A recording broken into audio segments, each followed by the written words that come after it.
Hello friends, welcome back to our channel Meenakshi Malhotra classes. जैसा कि हमने लास्ट क्लास में फ़िज़िक्स में अपना सिलेबस देखा था और मोशन का हमने पार्ट 1 किया था। आज हम पार्ट 2 यानी कि हम आगे अपना फर्दर कंटिन्यू करेंगे जहाँ पर हमने छोड़ा था।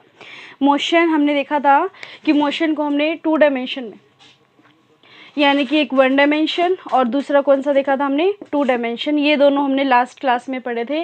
बेसिक सी बात की थी 1 डायमेंशन और 2D मोशन के बारे में। और 3D मोशन हमने कहा था कि हमारे सिलेबस में नहीं है और वो हमें नहीं पढ़ना है। और 1 डायमेंशन में भी आपने देखा था 2 तरह के मोशन थे, that is called uniform motion और कॉल्ड क्या नॉन यूनिफॉर्म मोशन। ठीक है, हिंदी में भी मैंने लिखवा दिया था। जिसको नहीं पता है ये, तो वो एक बार पार्ट 1 देखेंगे तो उसको क्लियर हो जाएगा। ठीक है, तो अगर मैं बात करूँ 2 डायमेंशन की, तो इसमें भी 2 पार्ट आते हैं। एक तो आपका सर्कुलर मोशन, वृत्तीय गति, सर्कुलर मोशन, और दूसरा आपका था कौन सा, प्रोजेक्टाइल मोशन। तो प्रोजेक्टाइल मोशन और सर्कुलर मोशन ये दोनों ही इम्पॉर्टेंट है और इनके बारे में हम एक पार्ट इसका और एक पार्ट इसका बनाएंगे अलग से। ठीक है, आज की क्लास में हम देखते हैं, हमने लास्ट क्लास में पढ़ा था यूनिफॉर्म नॉन यूनिफॉर्म को, और क्या बोला था आपने, एक आपने नाम दिया था नॉन एसिलरेटेड, अत्वरित गति जिसके अंदर त्वरण नहीं होता है, और एक आपने बोला था कौन सा, एसिलरेटेड मोशन। ठीक है, त्वरित गति। ये आपने 2 चीज़ें देखी थी।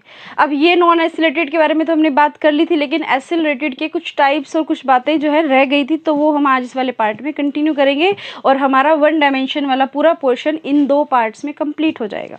आई होप आप समझ गए होंगे। हमने लास्ट वीडियो जो बनाई थी जिसमें हमने पार्ट 1 लिखा है उसको, और आज का जो लेक्चर है वो ये दोनों पार्ट्स मिलाकर आपका 1 डायमेंशन कंप्लीट हो जाएगा। ठीक है, और फिर नेक्स्ट वीडियो में हम बात करेंगे किसकी, वृत्तीय गति की, that is called circular motion, और एक वीडियो में हम डिस्कस करेंगे प्रोजेक्टाइल मोशन। ठीक है, तो अभी हमने 2 डायमेंशन की बात आज भी नहीं करेंगे, अभी हम पहले इसको अच्छे से करेंगे क्योंकि हमें कोई सारी चीज़ें डिटेल में पढ़नी है, तो आपके पास वीडियोज़ रहेंगी जब तक आप देखना चाहें, तो इसीलिए हम हर एक चीज़ को प्रॉपर वे में करते हुए चलेंगे। टाइम कितना लग जाए, वीडियोज़ कितनी बन जाए, नो डाउट, लेकिन यह है कि आपका क्लियर हो जाना चाहिए, कंसेप्ट क्लियर होना चाहिए, ताकि जब मैं क्वेश्चन सीरीज़ लगाऊँ इसके बाद तो आपको कोई प्रॉब्लम नहीं आनी चाहिए, आपको हर एक क्वेश्चंस का पता होना चाहिए, आंसर्स का।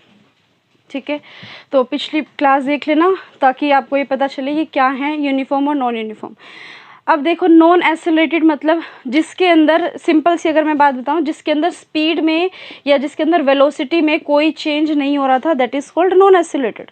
जिसके अंदर कोई चेंज नहीं हो रहा है, अगर कोई पॉइंट ए है, यहाँ पे अगर किसी की स्पीड v जो है वो 20 मीटर पर सेकेंड है, और अगर वो पॉइंट बी पे हम देखते हैं वहाँ पर भी उसकी स्पीड 20 मीटर पर सेकेंड है, जितना भी टाइम लग रहा है, तो ये स्पीड सेम है, तो इसके अंदर कोई चेंज ही नहीं हो रहा है। और अगर कोई चेंज नहीं हो रहा है तो क्या यहाँ पे एक्सेलरेशन बनेगा, तो यहाँ पे no acceleration, that is called non accelerated motion. Clear. और अगर मैं बात करती हूँ एक्सेलरेटेड की, तो एक्सेलरेटेड के बारे में मैंने आपको लास्ट क्लास में बताया था कि इसके 2 पार्ट्स होंगे। एक्सेलरेशन तब होगा जब स्पीड में चेंज होगा, और चेंज कब होगा, जब या तो स्पीड क्या हो जाए, या तो स्पीड इंक्रीज हो जाए या तो स्पीड क्या हो जाए, डिक्रीज हो जाए। 2 ही केसेस से ये एक्सेलरेशन होने के। तो आज हम ये देखेंगे, एक्सेलरेशन निकालने का तरीका भी मैंने आपको बताया था। ये सारी पिछली क्लास का रिवाइज करा रहे हैं, जिसको नहीं समझ में आ रहा तो वो पहले अपना लास्ट लेक्चर देखें। तो डेल्टा v अपॉन टी हमने एक्सेलरेशन भी निकालना सीखा था और मैंने उसमें एक क्वेश्चन भी दिया था आपको। ठीक है, तो उसका आंसर्स आप मुझे देंगे।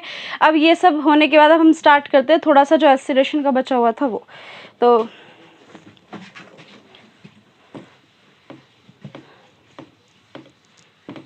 केसेस की बात करते हैं हम डायरेक्ट, जो कुछ केसेस बच गए थे। अगर मैं बात करूँ तो इसके केसेस, क्या केसेस वो हम देखते हैं। अभी 3 केसेस में हम इसको पार्ट्स में डिवाइड करेंगे। एक तो आप लिखेंगे केस ऑफ इक्वल डिस्टेंस, समान दूरी की बात हो रही है, जहाँ पर इक्वल डिस्टेंस की बात हो रही है, हिंदी में आप इतना तो लिख ही लेंगे। दूसरी अगर मैं बात करूँ तो यहाँ पे हम बात करेंगे केस ऑफ इक्वल टाइम। ये क्या है अभी एक्सप्लेन कर देते हैं। जब समय यानी कि जो टाइम है वो इक्वल होगा। और दूसरी अगर मैं बात करूँ जहाँ पर केस ऑफ ना तो डिस्टेंस इक्वल हो, नॉट इक्वल डिस्टेंस, ठीक है, और जहाँ पे ही नॉट इक्वल स्पीड और नॉट इक्वल टाइम कुछ भी इक्वल नहीं है, तो उस केस में हम अपनी एवरेज स्पीड कैसे निकालेंगे, यहाँ पर एवरेज स्पीड कैसे निकालेंगे और इस केस में एवरेज स्पीड कैसे। जनरली तो मैंने आपको बताया था कि एवरेज स्पीड निकालने का फॉर्मूला क्या होता है, v1 + v2 अपॉन में 2। बात समझिए, अगर ये पॉइंट जो है यहाँ से A से B तक की अगर मैं बात करूँ तो यहाँ पे v1 अगर 20 मीटर पर सेकंड है, यहाँ पर v1 30 मीटर पर सेकंड है, तो मैंने कहा था कि बताओ एवरेज स्पीड कितनी होगी, तो आपने कहा कि 20 + 30 50 और 50/2 यानी कि 25 हो गया था। ठीक है, लेकिन यहाँ पे आपको 2 पॉइंट्स मेंशन थे कि ये यहाँ से यहाँ तक की बात हो रही है।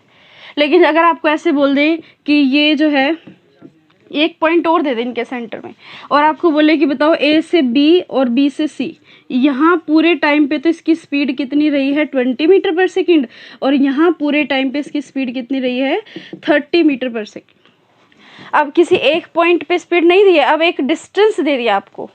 ठीक है, तो इसमें और इसमें आप क्या डिफरेंस है, एक बार थोड़ा सा देख पा रहे हैं कि क्या डिफरेंस है।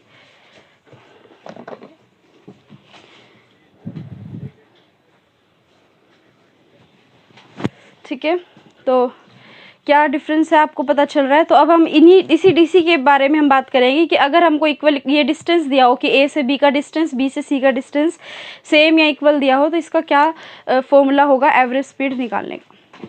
देखते हैं, सिंपल सी बात है। देखिए, कोई ज़्यादा कंफ्यूजिंग जो है इसमें कुछ है नहीं। अगर आपको इस तरह का कोई क्वेश्चन दिया है कि ये पॉइंट है, यहाँ पे v1, ये यहाँ पे v1 स्पीड नहीं दिया है, इस पॉइंट से लेके इस पॉइंट तक जा रहा है जो पर्सन, तो उसकी v1 स्पीड दे दी यहाँ पे, और यहाँ से यहाँ पॉइंट पे कोई जा रहा है तो उसकी जो स्पीड है वो यहाँ से यहाँ तक, इस पॉइंट से A से B तक जो स्पीड रहेगी उसकी v1 स्पीड रहेगी, और B से C तक जो स्पीड रहेगी वो कितनी रहेगी, v2 स्पीड रहेगी। तो अब आपको बोल दिया कि A से B का जो डिस्टेंस है ये भी 20 मीटर है, और ये जो डिस्टेंस है ये भी कितना है 20 मीटर। मतलब A से B और B से C का जो डिस्टेंस है वो इक्वल दे दिया, और आपको स्पीड दे दी v1 और v2। अब आपको बोल रहा है कि बताओ A से लेके C तक की एवरेज स्पीड कितनी है। एवरेज स्पीड को हम किससे डिनोट करते हैं, ये दो ब्रैकेट्स में इस तरह से ग्रेटर देन और लेस देन वाले साइन के अंदर हम v को लिखते हैं। इसको हम बोलते हैं औसत चाल, एवरेज स्पीड, जो कि हमने लास्ट क्लास में मैंने आपको सारे सिम्बल्स बताए थे।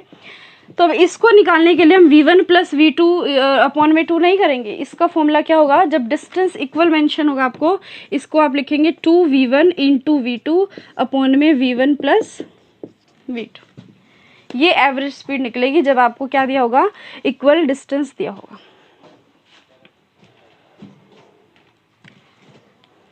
क्लियर है। जैसे कि अगर मैं मानूं v1 की स्पीड कितनी है यहाँ पर 10 मीटर पर सेकेंड, v2 की स्पीड कितनी हो जाएगी 20 मीटर पर सेकेंड। तो सीधी सी बात है, एवरेज स्पीड कितनी आएगी 2 × 10 × 20 अपॉन में 10 + 20 कितना हो जाएगा 30। ठीक है, तो स्पीड आ जाएगी कितनी आपकी 40 अपॉन में 3 मीटर पर सेकेंड। तो एवरेज स्पीड आ जाएगी। टाइम आपको दिया होगा तो डिस्टेंस आप निकाल सकते हैं, टोटल डिस्टेंस आपको दिया हुआ है, टाइम आप निकाल सकते हैं। ठीक है, लेकिन अगर हम बात करें केस ऑफ इक्वल टाइम की, केस ऑफ इक्वल टाइम की अगर मैं बात करूं तो वही सेम चीज़ अगर आपको दी है, A से C तक की बात हो रही है, लेकिन बीच में एक पॉइंट B भी है। यहाँ पर भी स्पीड क्या है v1, यहाँ पर भी स्पीड क्या है v2, लेकिन अब की बार हमें डिस्टेंस नहीं पता हमें इक्वल है या नहीं इक्वल है।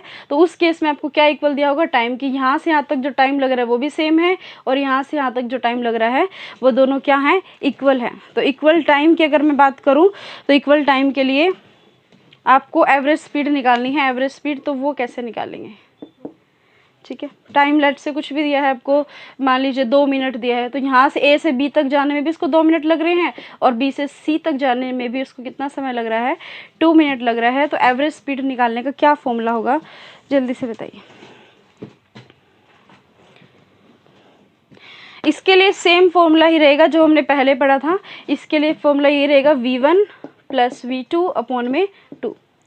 मान लीजिए v1 है आपका 10 मीटर पर सेकेंड, v2 है आपका 8 मीटर पर सेकेंड, तो दोनों को ऐड करेंगे यानी कि 18 और अपॉन में 2 यानी कि 9 मीटर पर सेकेंड क्या आ जाएगी, A से C तक की एवरेज स्पीड आ जाएगी। ठीक है, A से B तक पूछेगा तो आप बोलोगे 10 मीटर पर सेकेंड, B से C पूछेगा तो 8 मीटर पर सेकेंड। लेकिन आपसे पूछ ले बताओ A से C तक टोटल अगर हम एवरेज स्पीड पूछे औसत चाल कितनी है, तो आपका आंसर आएगा कितना, 9 मीटर पर सेकेंड। ठीक है, कर लेंगे। और अगर आपको कुछ भी मेंशन नहीं है क्वेश्चन में, ना तो आपको इक्वल डिस्टेंस दिया है, ना इक्वल टाइम दिया है, और स्पीड तो इक्वल यहाँ पर भी नहीं है, यहाँ पर भी नहीं है, और यहाँ पर भी नहीं होगी।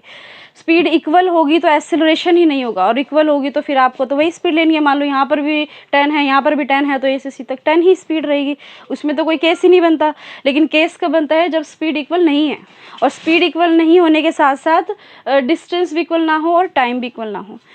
तो इस केस के लिए अगर मैं आपसे पूछूं कि एवरेज स्पीड क्या होगी, तो एवरेज स्पीड होगी that is equals to total distance. जितना भी डिस्टेंस दिया है आपको, 20, 30, 40 जो भी दिया है, उस सारे डिस्टेंस को, जितने भी पॉइंट्स के बीच का डिस्टेंस दिया है, सबको ऐड कर लेंगे, टोटल डिस्टेंस अपॉन में क्या करेंगे, अपॉन में total time. Distance upon time ही तो होता है, टोटल टाइम। मान लीजिए आपको यहाँ पे 10 मीटर पर सेकंड दिया है, यहाँ 8 मीटर पर सेकंड, यहाँ 5 मीटर पर सेकंड, फिर आपको यहाँ 2 मिनट दिया है, यहाँ पे 10 मिनट दिया है, यहाँ जितना भी टोटल टाइम है वो, और जितना भी टोटल डिस्टेंस आएगा, सॉरी यहाँ पे डिस्टेंस, वो सारा ऐड करके आप उसको टाइम से डिवाइड कर देंगे, तो निकल जाएगी क्या, एवरेज स्पीड। सिंपल सी बात है, मुझे नहीं लगता इसमें कोई तकल्लुफ़ की बात होगी। तो आप एक बार इसको नोट कीजिए। एक दो बातें और हैं, वो हम डिस्कस करते हैं।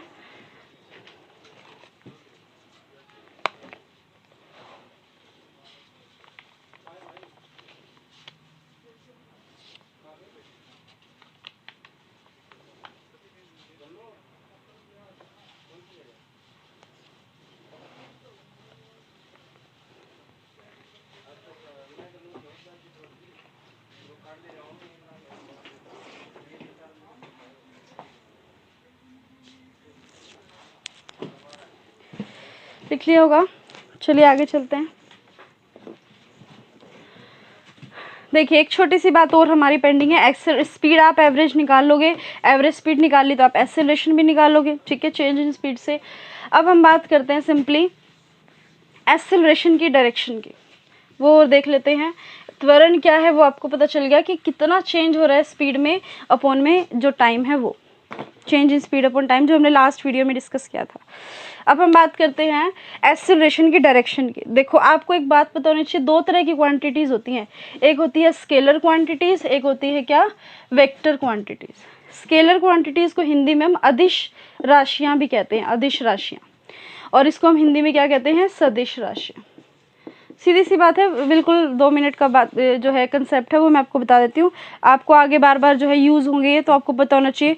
आपसे ये कई बार ऐसा होता है ना, कई बार वेक्टर लगा होता है, कई बार नहीं लगा होता है, कई बार इस तरह का सिंबल आता है, इन सब का क्या मतलब है वो हम यहाँ पे देख लेते हैं। सिंपल सी बात है, अदिश राशियाँ जिसमें अदिश का मतलब जिसमें कोई दिशा नहीं है, मतलब जिसमें डायरेक्शन नहीं पता है, नो डायरेक्शन, क्या डायरेक्शन है वो नहीं पता जिसकी, तो वो कहलाती हैं क्या, अदिश राशियाँ, यानी कि स्केलर क्वांटिटीज़ जिसमें डायरेक्शन हमें पता है कि कौन सी डायरेक्शन है, ठीक है, डायरेक्शन मेंशन है। बस इसी में इतना ही अगर हम बात करें, फॉर एग्जांपल टेम्परेचर है, टेम्परेचर मान लीजिए यहाँ का टेम्परेचर मान लीजिए कितना है, हमें नहीं, मान लीजिए अगर हम बॉडी के टेम्परेचर की बात करें तो 37 डिग्री सेल्सियस, 37.8 डिग्री सेल्सियस होता है हमारी बॉडी का टेम्परेचर। तो अब हम ये थोड़ी ना कहेंगे कि उस दिशा में है, सिर के ऊपर वाली दिशा में तो 37.8 है और नीचे की दिशा, ये ऐसे थोड़ी ना, टेम्परेचर तो सेम ही रहेगा ना। अगर मैं आपसे टाइम की बात करूँ तो टाइम, जैसे कि मैंने बोला अभी टाइम बताओ कितना होता है, आपने बोला कि 2 घंटे हो गए हैं, मतलब इस बात को, कोई भी बात है उसको लेके, तो अब ये थोड़ी ना बोलेगा 2 घंटे उस दिशा में हो गए हैं, 2 घंटे, उसकी कोई दिशा नहीं है। तो जिनकी कोई दिशा नहीं होती है, जिसकी कोई डायरेक्शन नहीं है, सिर्फ वैल्यू है, इसको हम बोलते हैं मैग्नीट्यूड, ओनली मैग्नीट्यूड, सिर्फ मैग्नीट्यूड है, परिमाण है, लेकिन उसकी कोई दिशा नहीं है, तो इसको हम बोलते हैं अदिश राशियाँ, यानी कि स्केलर क्वांटिटीज। एग्जांपल आपके सामने, जैसे मैं लास्ट क्लास में बार बार बोल रही थी स्पीड स्पीड, तो स्पीड क्या है, एक अदिश राशि है जिसकी कोई दिशा नहीं है। हमने ये तो कह दिया उसकी स्पीड 10 मीटर पर सेकेंड है, लेकिन कहाँ, किस डायरेक्शन में, तो वो नहीं हमें पता। लेकिन अगर मैं यही बात यहाँ पे लिखूँ तो स्पीड की जगह मैं यहाँ पे लिखूँगी क्या, वेलोसिटी। यहाँ पे इसको आप हिंदी में बोलते हैं चाल, और यहाँ पे वेलोसिटी को आप क्या बोलते हैं, वेग। तो ये हो जाएगी आपकी क्या, इसको हम लिखेंगे स्पीड को या सिंपल v से, और यहाँ पे इस वेलोसिटी को आप लिखेंगे v, और इस तरह से एरो का निशान, ताकि ये क्या बता रहा है आपको, डायरेक्शन भी साथ में बता रहा है, ठीक है। तो ये हो गया, और डायरेक्शन के लिए हम ये जो है सिंबल यूज़ करते हैं, ये वाला, ठीक है। ये तो पूरा वेक्टर क्वांटिटी होगी, और ये ए जो ये ए एरो का निशान है, ये बराबर होता है ए इंटू में ए कैप, ये होता है सिंपली फॉर्म। ये तो क्या हो गया, कंप्लीट एक्सेलरेशन, ये एक्सेलरेशन की वैल्यू, और ये एक्सेलरेशन की क्या, डायरेक्शन।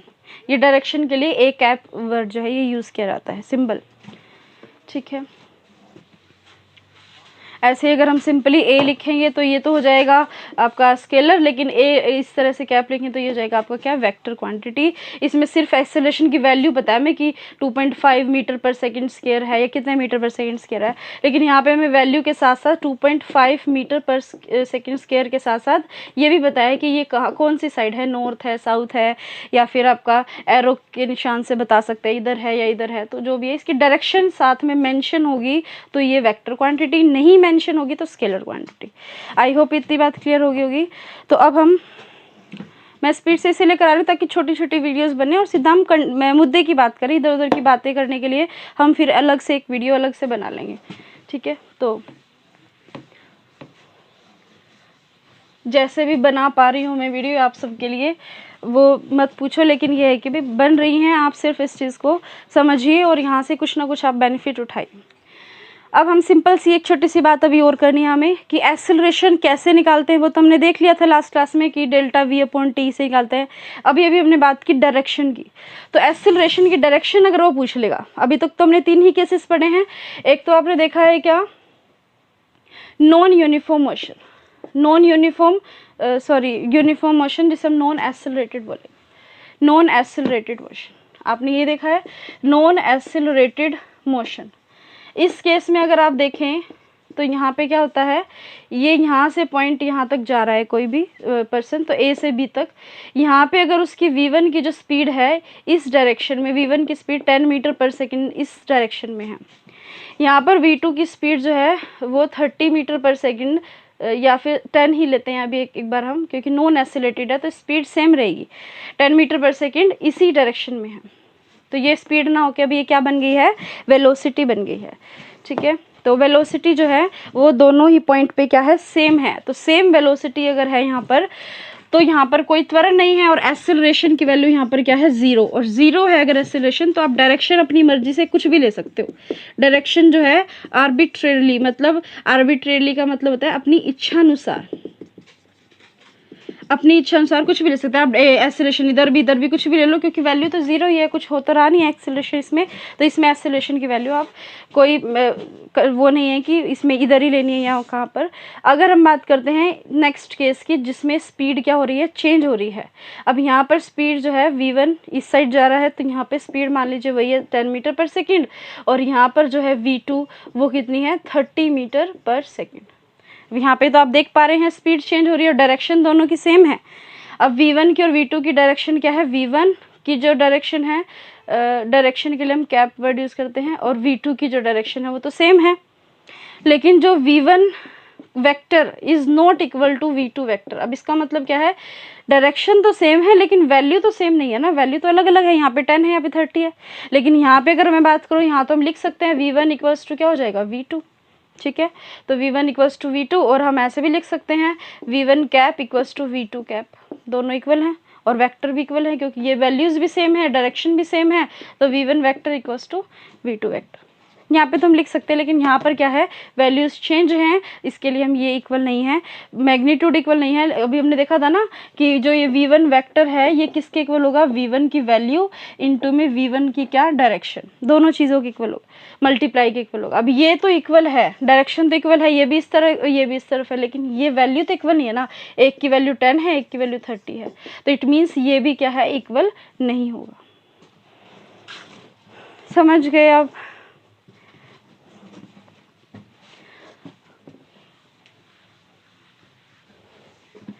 चलिए, भगवान जाने आप समझ रहे हैं या नहीं समझ रहे हैं।